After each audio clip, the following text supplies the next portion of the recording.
Chapter 2. And there went a man of the house of Levi, and took to wife a daughter of Levi. And the woman conceived, and bare a son, and when she saw him, that he was a goodly child, she hid him 3 months. And when she could not longer hide him, she took for him an ark of bulrushes, and daubed it with slime and with pitch, and put the child therein.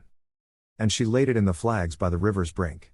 And his sister stood afar off, to wit what would be done to him. And the daughter of Pharaoh came down to wash herself at the river.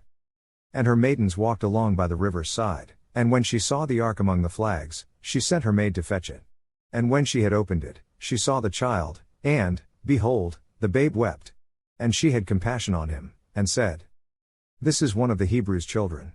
Then said his sister to Pharaoh's daughter, Shall I go and call to thee a nurse of the Hebrew women, that she may nurse the child for thee? And Pharaoh's daughter said to her, Go. And the maid went and called the child's mother. And Pharaoh's daughter said unto her, Take this child away, and nurse it for me, and I will give thee thy wages. And the woman took the child, and nursed it.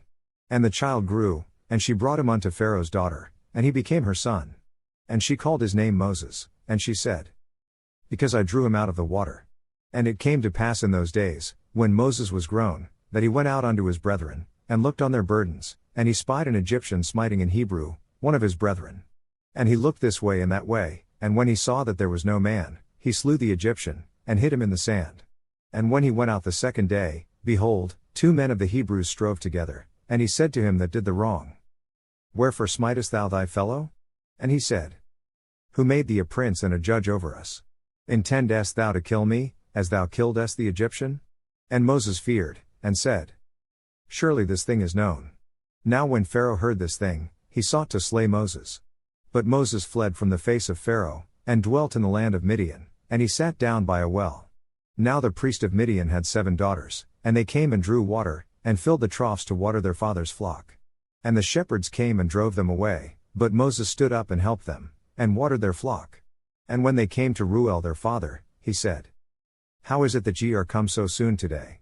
And they said, An Egyptian delivered us out of the hand of the shepherds, and also drew water enough for us, and watered the flock. And he said unto his daughters, And where is he? Why is it that ye have left the man? Call him, that he may eat bread. And Moses was content to dwell with the man, and he gave Moses Zipporah his daughter. And she bare him a son, and he called his name Gershom, for he said, I have been a stranger in a strange land. And it came to pass in process of time, that the king of Egypt died, and the children of Israel sighed by reason of the bondage, and they cried, and their cry came up unto God by reason of the bondage. And God heard their groaning, and God remembered his covenant with Abraham, with Isaac, and with Jacob. And God looked upon the children of Israel, and God had respect unto them.